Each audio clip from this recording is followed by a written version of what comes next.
Як хадзіць у музей? Ну як? Устаеш, апранаешся, зручна, ды па надвор'і. І ідзеш. А вось як хадзіць туды вынікова? То бок з задавальненнем, бо галоўная мэта ў нас пры кантакце з мастацтвам гэта так, асалода, эмоцыі, мабыць, новы вопыт. Ну і фотачкі ў соцсеткі. Куды ж без іх? Дык вось, давайте разбірацца. Першае, што трэба зрабіць, абярыце музей. Бо калі вы гэтага не зробіце, то яго абярэ нехта іншы, і тут не факт, што вам спадабаецца. У самым першым эпізодзе цыклу я распавядаў аб тым, што мастацтва і музеі бываюць блізкія нам і не блізкія. І калі не глядзелі, то варта гэта зрабіць. Пры гэтым нават у межах аднаго музея месціцца шмат усяго рознага. Нават зашмат. Таму не намагайцеся паглядзець усё зараз, асабліва ў вялікім музеі. У парыжскім Лувры 1000 залаў, у мадрыдскім Прада 100. Немагчыма ахапіць гэта за адзін раз, як бы не хацелася. Галава ўзарвецца. А як абраць?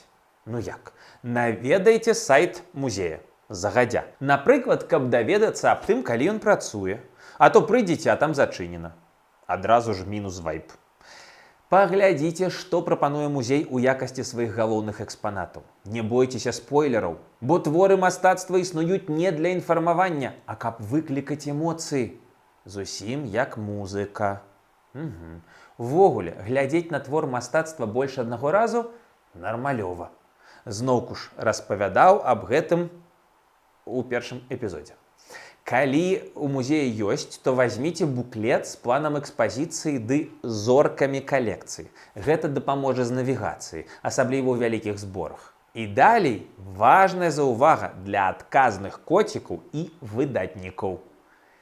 Не трэба намагацца уважліва глядзець кожны твор і чытаць кожную этыкетку. Засяроджвайцеся на тым, што прыцягнула вашу ўвагу. Але калі штосьці прыцягнула яе, тады варта прачытаць і этыкетку, і суправаджальны тэкст да зала ці гэтага блока экспазіцыі, а мабыць, нават і пагугліць штосьці пра аўтара, стыль ці эпоху. Толькі памятайма, шаноўнае спадарства, чат ГПТ зручнейшы за Вікіпедыю, але і хлусіць значна часцей. Ну і самае галоўнае, добра, калі вам штосьці распавялі пра твор мастацтва іншыя людзі на экскурсіі, у тэксце, на этыкетцы ці ў інтэрнэце. Але яшчэ больш важна тое, што вы самі можаце сказаць пра твор. Бо мастацтва заўсёды люстэрка. Таму, калі якісь твор выклікаў у вас цікавасць, здзіўленне, пытанне, нават абурэнне ці агіду, так, такое можа здарыцца, то звярніце на яго асаблівую ўвагу. Прапаную нават вось такое невялічкае практыкаванне. Паспрабуйце распавесці сабе услых, што вы бачыце на карціне ці ў скульптуры. Прытым звяртайце ўвагу не толькі на сюжэт, але і на колеры. Тое, як намалявана, якія эмоцыі ў персанажаў, як часткі карціны суадносяцца паміж сабой, якія эмоцыі ў вас выклікае тое, што вы бачыце. Прагаварыце, абавязкова ўслых, паўтараю, няхай ціханька, каб не перашкаджаць астатнім наведвальнікам. Прагаварыце, на што хацеў звярнуць вашу ўвагу мастак праз кампазіцыю, праз больш асветленыя ці, наадварот, прыхаваныя часткі твора. Я вам абяцаю, што такое прагаворванне моцна прапампуе глыбіню вашага ўспрымання твора. А калі так рабіць рэгулярна, то і ўвогуле дасі значны буст у спажыванні мастацтва. Добра, калі пры музеі ёсць кавярня. Калі вы адчулі стому ад колькасці візуальнай інфармацыі ці проста ногі занылі, то кароткі перапынак на 10-20 хвілін дапаможа ўзнавіць сілы і падоўжыць агульную працягласць візіту. Толькі зноў зазначу, што не варта ставіць сабе за мэту паглядзець усё. Стаміліся? Выходзьце. А каб атрымаць большае задавальненне, вучыцеся абіраць, што будзеце глядзець. А яшчэ памятайма, што ў музей варта вяртацца, бо хадзіць туды раз на год – гэта як мыцца толькі на Вялікдзень.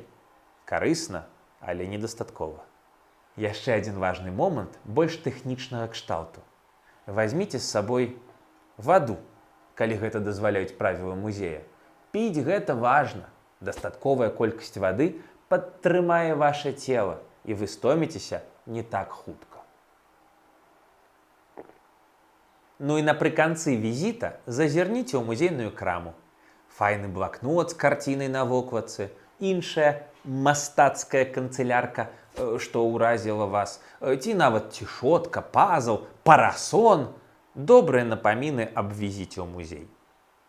А калі гэта будзе кніжка аб мастацтве, то ваш музейны вопыт пранікне ў вашае пазамузейнае жыццё і дазволіць наступным разам атрымаць яшчэ большы вынік ад візіту. І ўвогуле, мне вельмі падабаецца параўноўваць спажыванне мастацтва са спартовымі трэніроўкамі.